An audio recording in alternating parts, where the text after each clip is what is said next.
Assalamualaikum dan selamat sejahtera semua. Di sini saya ingin berkongsi kepada anda dokumen dan cara untuk membeli rumah. Yang pertama, semak kemampuan keuangan. Tentukan bajet rumah yang sesuai dengan pendapatan dan komitmen bulanan supaya tidak membebankan keuangan pada masa hadapan.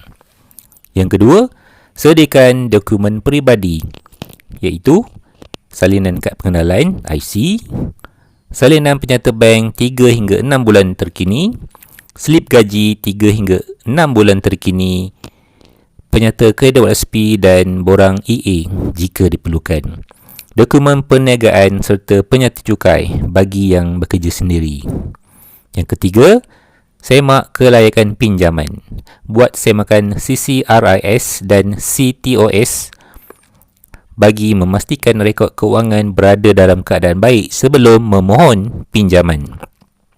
Yang keempat, pilih rumah yang sesuai. Pertimbangkan lokasi, kemudahan sekitar, akses jalan raya, keselamatan dan harga rumah mengikut kemampuan. Yang kelima, mohon pinjaman perumahan. Hantar permohonan kepada bank dan bandingkan kadar faedah, tempoh pinjaman serta syarat yang ditawarkan. Yang keenam, bayar wang tempahan, booking. Jika bersetuju membeli, pembeli biasanya perlu membayar sejumlah wang tempahan kepada pihak penjual atau pemaju. Yang ketujuh, tanda tangani perjanjian jual beli ataupun SPA.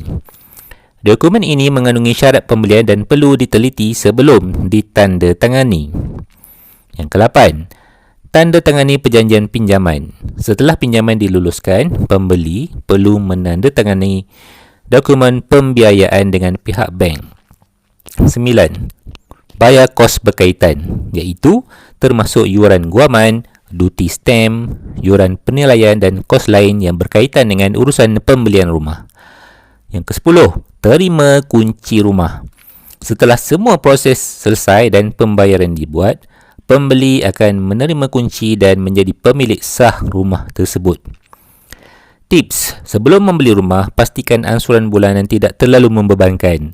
Ramai pakar keuangan mencadangkan komitmen rumah berada sekitar 30% hingga 35% daripada pendapatan bulanan untuk menjaga aliran tunai dan simpanan. Sekiranya info ini bermanfaat, jangan lupa tekan butang like, share dan juga subscribe channel ini untuk info yang terbaru pada video akan datang. Bye-bye.